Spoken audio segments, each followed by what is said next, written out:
o trabalho está bem estabelecido, com uma ideia de jogo que os atletas entendem. Os principais jogadores estão em forma ou crescendo fisicamente.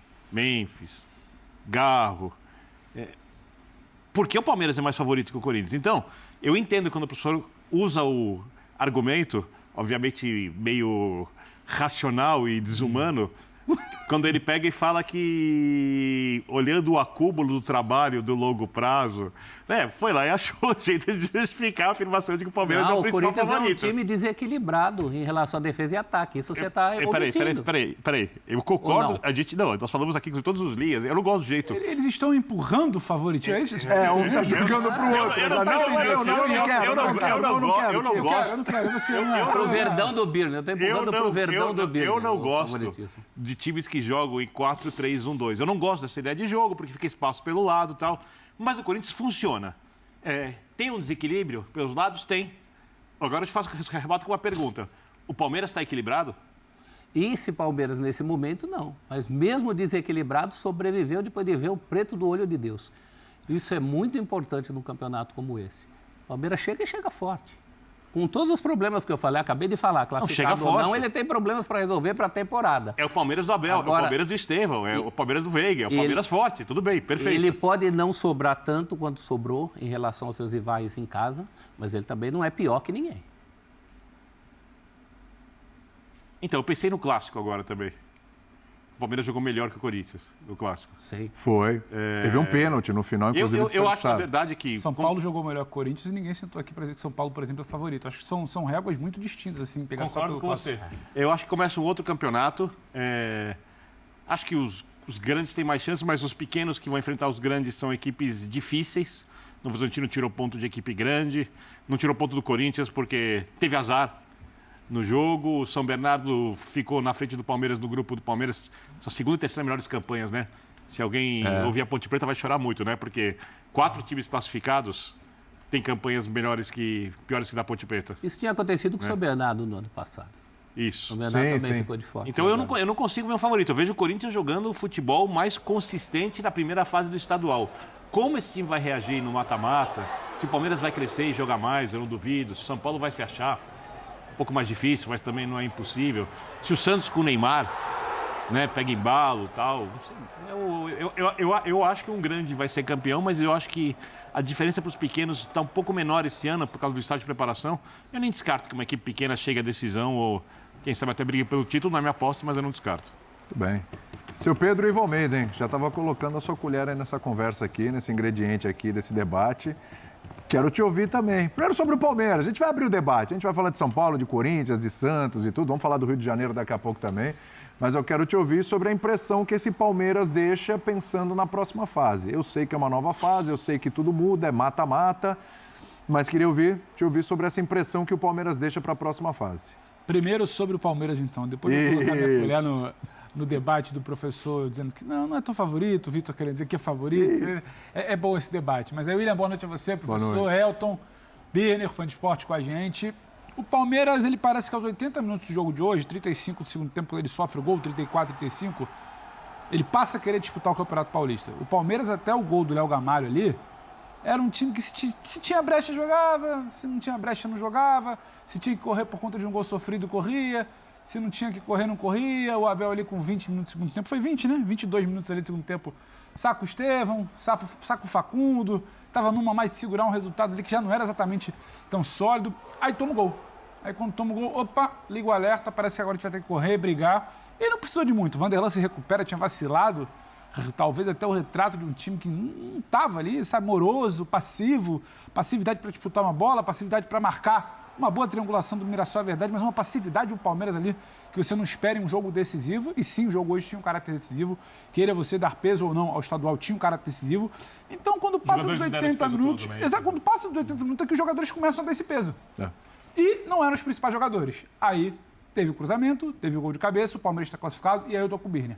Agora, para mim, é um outro campeonato. É um outro campeonato, porque eu não imagino que num clássico, não estou falando nem de quartas de final especificamente, que eu acho que pode passar, acho que os 4 principais times vão passar, mas quando você chegar numa semifinal, não vai ser essa morosidade, não vai ser essa passividade, a coisa já começa a ficar um pouco mais embaçada, já muda um pouco o rumo, sabe, do seu anímico ali, para usar o termo que o Vitor a gente sempre bate na tecla aqui, para a temporada. Então, esse foi o retrato de um Palmeiras hoje. Quando começa ali o primeiro tempo, eu falei, vai para cima, vai tentar construir, vai tentar uma bola...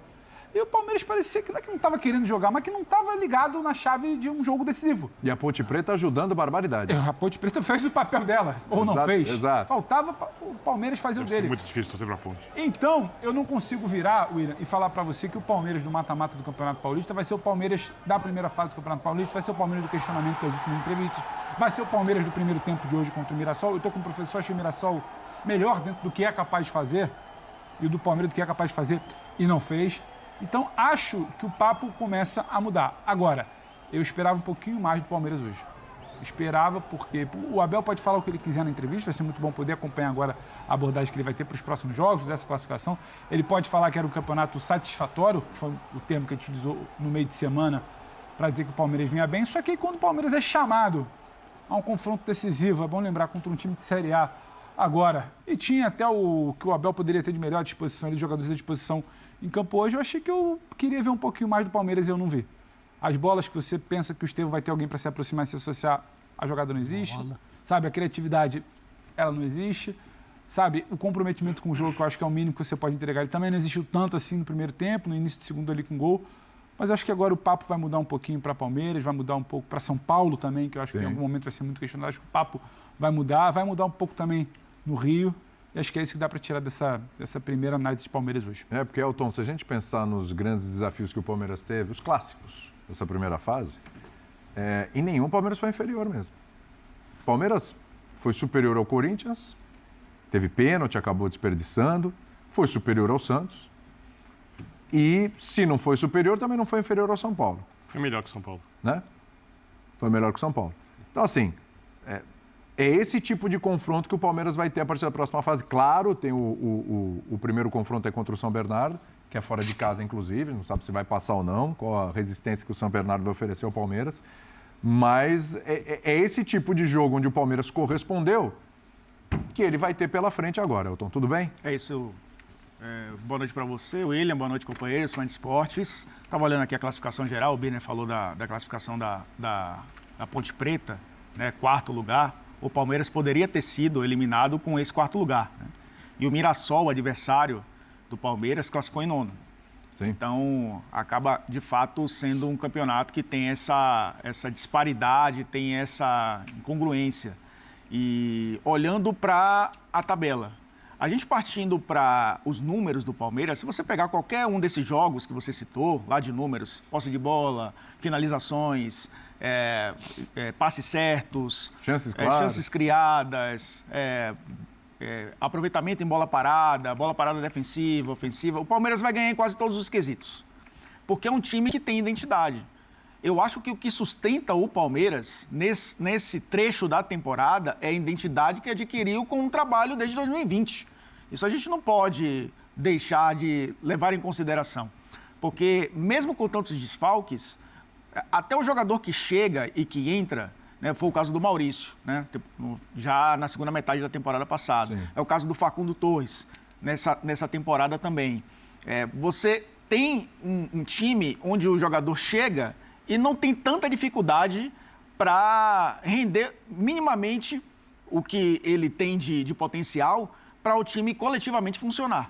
Então, por isso foi equilibrado nos clássicos, por isso conseguiu uma pontuação razoável para esse início de temporada, mesmo com tantas mudanças, perdas de jogadores, né, chegadas de outros que nem estrearam ainda, é o caso do Paulinho.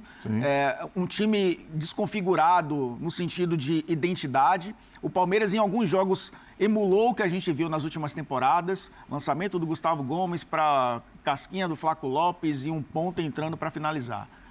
Bola no Estevão para ele tentar abrir campo, para fazer um cruzamento para a área e alguém que vem de trás aproveitar. Rafael Veiga cobrando falta na cabeça de Gustavo Gomes, cobrando escanteio para um zagueiro atacar a bola e a melhor bola parada da América do Sul durante algum tempo funcionar. Então o Palmeiras tem elementos que não se perderam. E isso é que ajuda o time a estar nesse momento entre os favoritos, e eu considero um dos favoritos, o título paulista, né, a conquistar o tetracampeonato paulista. Mas aí é aquela coisa, isso se sustenta até quando? Né? A gente viu o Corinthians melhorar. A gente vê o São Paulo, que em algum momento vai ter que encaixar esse quarteto. Né? A gente vê o Santos, que também alguns reforços estão chegando. A gente está, talvez, ainda fazendo o Santos a quarta força. Isso já foi utilizado aqui, inclusive, há temporadas passadas. Mas a quarta força da temporada passada chegou à final do Campeonato Paulista. E é um time mais forte que o ano passado. E saindo do estado de São Paulo, o Palmeiras encontra hoje adversários que têm se qualificado melhor para essa temporada. Então, o Palmeiras vive de uma memória tática e de um entendimento do trabalho do seu técnico que permite com que o time tenha resultados em âmbito estadual. Mas eu acho que ainda não é o suficiente para fazer o Palmeiras repetir temporadas passadas e ser favorito na prática nas outras competições além do Paulista. Assim, passar da primeira fase agora foi um alívio, uma coisa de ufa, passou o vexame, isso não vai acontecer, passamos e a partir de agora a cobrança é maior, o Palmeiras por ser o tricampeão paulista, por ter o time que tem, o trabalho que tem, o planejamento que tem e tal. É aquele time que, não adianta, agora passou a primeira fase, mas se perder agora para o São Bernardo, é pressão, é cobrança de novo, porque não pode ser eliminado pelo São Bernardo de jeito nenhum. Tem que chegar na decisão. A pressão continua ou o fato de ter passado de fase, opa, calma, não, missão cumprida, o Palmeiras tem que pensar em coisas maiores, mas cumpriu a missão aqui. A pressão vai acabar quando acontecerem uma dessas duas coisas que eu vou falar. Ou o time voltar a jogar futebol consistente, forte, capaz de se impor contra qualquer equipe e ter soluções táticas, seja jogando mais recuado ou mais avançado contra qualquer equipe, coisa que não acontece desde o ano passado, não é uma novidade. Mas já deveria estar acontecendo? Vamos lá, a gente está no final de fevereiro. Já era para estar acontecendo ou não? Não, tanto que ele mudou o time várias vezes, colocou base, está testando os jogadores. Talvez o principal jogador do time ainda nem entrou em campo. O Paulinho nem chegou ainda, ainda não chegou, mas não está jogando. Não entrou em campo. A direção tentou contratar alguns jogadores importantes, os jogadores não vieram. O Palmeiras é uma equipe claramente em reconstrução. Enquanto ela não for reconstruída, não estiver mais próxima dessa reconstrução terminada, não vai jogar o futebol que jogou, por exemplo, ano retrasado, que jogou quando ganhou o primeiro brasileiro do Abel, quando jogou demais, ou quando ganhou a segunda Libertadores do Abel, porque a primeira ganhou, legal, ok e tal, mas a segunda o time já era mais forte, mais consistente. Já tinha um trabalho mais robusto. Mais estabelecido, o Abel tinha pouco tempo na primeira Libertadores. Não, se estivesse pronto agora, seria uma enorme surpresa. A segunda opção para você terminar isso é ganhar um grande campeonato, porque até se o Palmeiras ganhar o estadual e começar mal o brasileiro, em 2 semanas volta a crise. Sim. A crise não, as reclamações. Porque, vou dar um exemplo. Palmeiras e São Bernardo. Jogo só, sem vantagem de empate. Empatar um jogo e perder nos pênaltis não é vexame. Não é anormal. Não é uma coisa... que eu vou dar aqui rapidamente. São Bernardo perdeu 3 jogos do campeonato, os outros 9 não perdeu. E 7 deles ele ganhou. Então, sabe, assim, o momento do Palmeiras, o momento do São Bernardo... Para o São Bernardo o jogo é muito mais importante, para os jogadores do São Bernardo, para a projeção, para ver onde vão jogar depois do São Bernardo, né? Porque times que vão bem no estadual, geralmente são jogadores que são contratados para a primeira divisão do futebol brasileiro, às vezes para a segunda, ou seja, tem as carreiras deles aí. Então, quando esses times entram em campo, a vida de cada indivíduo que está lá é muito diferente. De um lado, é um nível de cobrança enorme de um time que sonha em ganhar coisas grandes. Do outro, jogadores que querem ganhar um estadual, que seria muito grande para o São Bernardo, para que as suas carreiras fiquem melhores agora. Então, assim, eu não acho que podia estar pronto, eu também não acho que se não tivesse classificado era vexame, eu acho que o trabalho do estadual é um trabalho de preparação, acho que o Palmeiras fez isso bem feito e deixou algumas coisas claras, eu acho que conclusões a gente pode tirar. Por exemplo, você precisa contratar jogador. Assim, mas é cada vez mais claro. Vamos lá, isso é perfeito, mas assim, vamos lá. Tá tudo bem, então? Então, chegou contra o São Bernardo, foi eliminado nos pênaltis e tal, tá tudo certo, tá tudo ok? Não, mas essa também é uma constatação. Não vai ter barulho, não vai ter burburinho, não vai ter corneta, não vai ter pegação de pé, cobrança. Vai ter, e é o Palmeiras, e é grande, e é isso aí, e as competições maiores vêm depois. Agora, quando você está num laboratório fazendo testes, não é só para as coisas darem certo, é para você ver o que está dando errado. E eu acho que o diagnóstico do Palmeiras nesse campeonato já está feito. Sendo campeão ou não, caindo contra o São Bernardo, caindo contra o Grande, a constatação precisa de mais jogadores para o elenco, Hoje a defesa jogou com 2 jogadores. Dá um exemplo, Tá. professor. Vamos supor que o Flaco Lopes, Palmeiras seja campeão e o Flaco Lopes faça 15 gols. Não, Que não vai chegar nisso agora. O ano passado... Não, 15 gols só no mata-mata. Tô falando uma loucura O ano aqui. passado já teve isso e não resolveu. Já acabou o raciocínio. 15 gols no mata-mata. Vamos supor que ele chegue contra o Corinthians e jogue em Itaquera na decisão e faça um hat-trick. Vocês adoram falar. Isso é grande, hein? E ele já entra 3 pra gols. isso. Isso é grande, hein? Isso é grande, hein? O Palmeiras Isso é continua grande, sendo hein? centroavante ou não continua? Não, continua precisando. Tá, sem não, dúvida. Só pra gente... Mas dá uma moral danada, O hein? William, claro. perguntou do barulho. Né? Isso. O barulho ele vai existir sempre. É. Ganhe você do São Bernardo do mata-mata, não ganhe, seja derrotado depois para algum goleiro, vai existir sempre, porque é da loucura como a gente consome futebol no Brasil. Agora, eu não posso virar e querer traçar um diagnóstico exato do trabalho do Abel, se só hoje, ele não sabe quando vai ter de volta, ainda não tem exatidão o Piquerez, Sim. lá. Ele ainda não tem a principal contratação da janela, que tem data para voltar, mas ainda não jogou, que é o Paulinho. E muito provavelmente, as informações não contam, que ele pode ter o Vitor Roque em breve. Esses 3 jogadores que são os principais, a gente pode estar daqui a 4 meses falando em pilares de um time, eles nem entraram em campo. E o Palmeiras, a gente escolheu acelerar a marcha. Então, como é que eu posso virar e falar, olha, esse ano tá tudo tá comprometido complicado. e se não passar do São Bernardo, a gente tem que rever o que é esse Palmeiras. Não, mas- É muita vontade de querer ter um veredito sobre tudo, vaticinar a todo mundo. Semana passada já tinha diagnóstico sobre tudo. Sabe, essa semana já tem outro diagnóstico. E depois, não é um no mata-mata, veredito. semana que vem, vai ter outro. Na minha sabe, cabeça é diagnósticos. muito claro que são 2 vereditos. Um veredito é a questão do Campeonato Paulista, Sim. que o Vitor Biner chama de taça de gelo. Com uma certa razão. Ele vai mudar esse ano. Tem Obrigado, derretido muito mais rápido fui muito do que fã. derretia. Né? Tá isso. calor e tal. Então você aquecimento tem global. uma questão, o Campeonato Paulista. Outra questão são as coisas mais importantes e que o Elton até já pincelou aqui. Pode ser um Palmeiras suficiente para ser campeão paulista? Pode. O último Corinthians tricampeão paulista já era um fim de trabalho do Carille e foi campeão paulista. O São Paulo do Crespo foi só campeão paulista. O Santos, que jogava a Série B, chegou a uma final de Campeonato Paulista.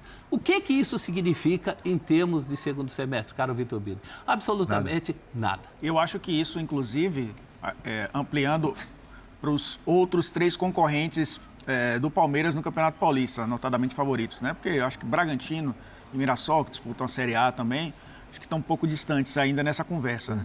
Né? Eu acho que esses trabalhos são extensões do ano passado. Pega a reta final do Corinthians. Foi o melhor paulista, talvez, na reta final do Brasileiro do ano passado. Termina com a melhor campanha. Com certeza. O São Paulo, depois que conquistou a vaga na Libertadores, parou de jogar bola. Foi. Continua a mesma irregularidade quando conquistou a classificação no Paulista, parou de jogar bola. O Palmeiras, que não conseguiu, de novo, repetir 2024, 2023, alcançando o Botafogo, ultrapassando o Botafogo, derrapou demais no campeonato, principalmente contra adversários menores. Está acontecendo de novo no Campeonato Paulista. O Santos estava na Série B, né? Eu acho que aí é um caso à parte. Tudo isso está acontecendo de novo. Por quê? Acabou o Campeonato Brasileiro, ninguém teve tempo de fazer absolutamente nada. Alguns foram para Disney, outros foram para Balneário Camboriú, desceram para ABC lá. Salvador, outros foram para Salvador também, alguns foram também. Né? Enfim. E depois voltam para uma pré-temporada, para na semana seguinte, o São Paulo até viajou para fazer pré-temporada, o Santos cancelou a sua. Chegaram para na semana seguinte estarem jogando o Campeonato Paulista. Então não deu tempo de acontecer nada. É uma extensão de 2024 que a gente está vendo em 2025. Dos 4, isso inclui o Palmeiras. A diferença é, o Palmeiras é o atual campeão paulista, o Palmeiras estava, dos 4, disputando o título brasileiro, o São Paulo ficou longe disso, o Corinthians nem se fala, o Corinthians saiu da zona de rebaixamento para brigar por uma Libertadores, e o Santos ganhou um outro campeonato, que não foi o Campeonato Brasileiro da Série A. E não deu tempo de acontecer nada. Então não dá tempo também de cobrar de um ou de outro algo diferente se eles não tiveram tempo para fazer isso. Agora é aquela história, né? Todo mundo já conhecia o calendário, todo mundo já sabia como funcionava. Um vai disputar o Super Mundial enquanto os outros 3 vão estar se preparando, talvez, para melhorar na segunda metade da temporada. O Palmeiras vai ter que pensar ainda numa competição a mais. E isso, logicamente, é levado para o campo. Então, o que a gente está vendo no Campeonato Paulista Faz um copia e cola de 2024 e joga para esse momento da temporada, que para mim é a mesma coisa. Agora, uma coisa eu tenho certeza.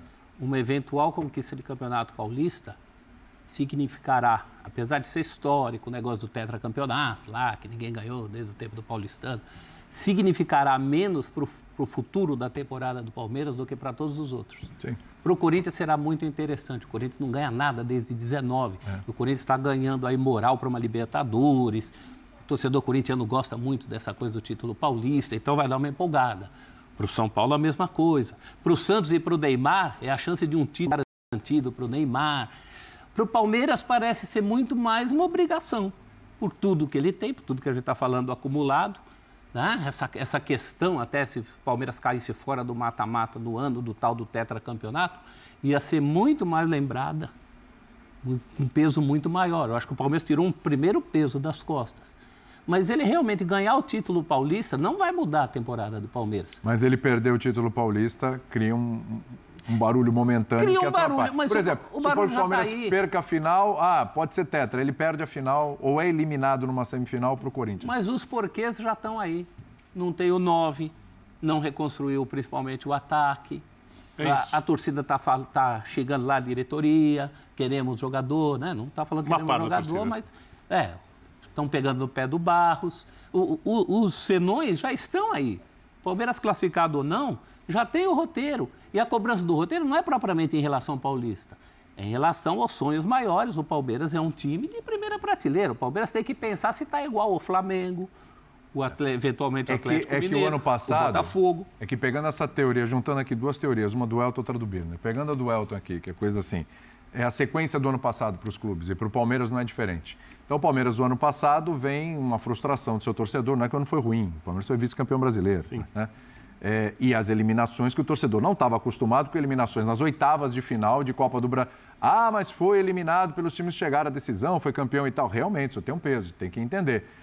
Com o Palmeiras jogando bem os jogos de volta, inclusive. Mas o Palmeiras foi eliminado nas oitavas. Então você olha e fala, poxa, ano passado ficou aquele saborzinho amargo porque foi só o Paulista. Aí você começa o ano, nem o Paulista você ganha.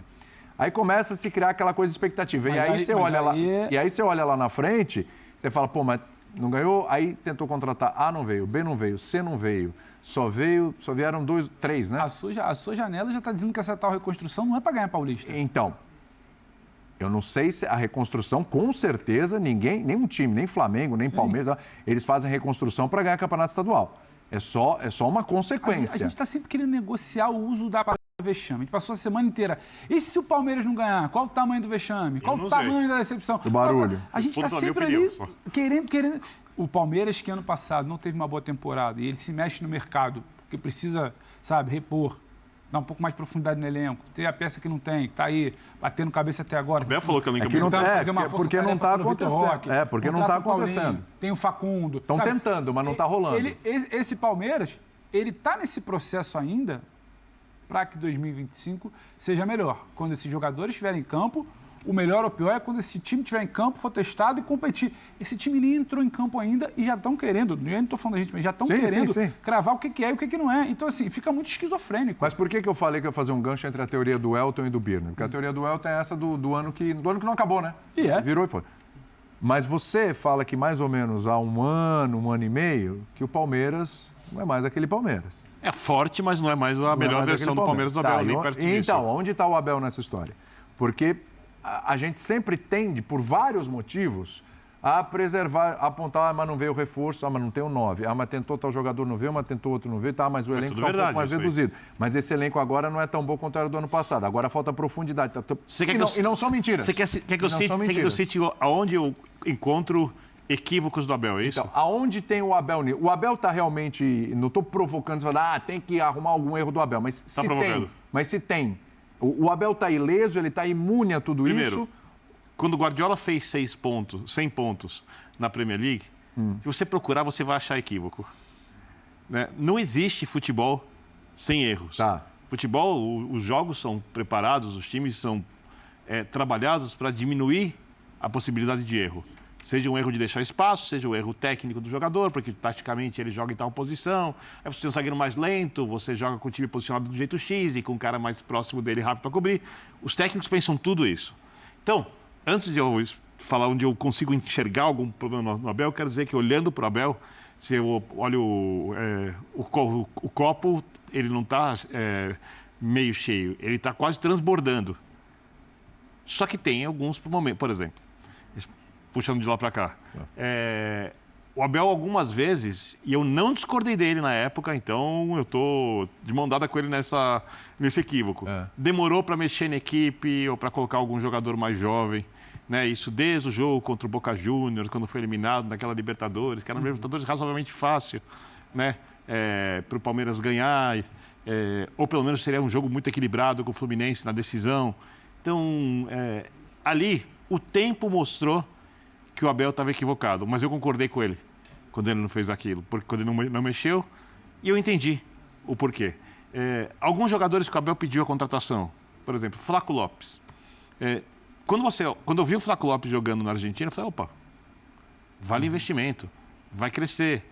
Até agora não aconteceu. Merentiel, que já custou foi. 50 milhões de reais. Aí, então, se você olhar alguns jogadores pedidos pelo Abel, eu não sei se eu posso exigir que o Aníbal Moreno esteja jogando já no nível. Mas todos que os ele jogadores imagina. têm o carimbo do Abel, não tem? Tem o carimbo do Não Abel. necessariamente ele foi lá e pediu ou foi oferecido, ele olhou e falou, pô, isso aqui é legal, vale. Eu acho que quando você olha os jogadores que vieram de fora do Palmeiras e o quanto o Palmeiras gastou, talvez ali você possa fazer um pouco mais de críticas ao treinador. Porque raros jogadores conseguiram atuar no nível que ele esperava. Tá? Porque, agora, se você oferecesse para ele a chance de trazer jogadores com o investimento que o Flamengo fez, ele preferia. Não estou falando que ele ia trazer os jogadores que o Flamengo trouxe, mas ele sempre falou que era um jogador com fome, jogador que está afim de ganhar. Né? Então, dá para você achar algumas coisas ali na hora de escolher jogadores, uma outra vez a escolha de um atleta para atuar, de uma formação, mas isso é normal em qualquer técnico. Né? A situação do Abel é tão, entre aspas, confortável dentro do que o futebol permite, que se qualquer técnico das outras equipes grandes não tivesse passado da primeira fase, seria demitido. O Ramon seria demitido, o Caxias seria demitido, o Zubeldia seria demitido. O Abel não seria. E está certo de não demitir. Tá certíssimo de não demitir. Então, O Barroca passou e foi. Seria uma loucura. O Barroca passou e foi. Pois é. Agora essa... Então, é óbvio que se o Palmeiras não joga o futebol que pode jogar, passa um pouco pelo técnico, mas eu não consigo olhar para o técnico e falar, olha, tá ali a questão. Sim. Eu consigo olhar muito mais para Até porque não trazer ele alguns não- jogadores que ele queria e às vezes quando você traz jogadores jovens, tipo Flaco, etc., você precisa de mais tempo para ver se Então, eles vão render ou não vão render. Quando ele risco é sugere maior esses de dar errado. jogadores, Flaco, mesmo o Merentiel, que não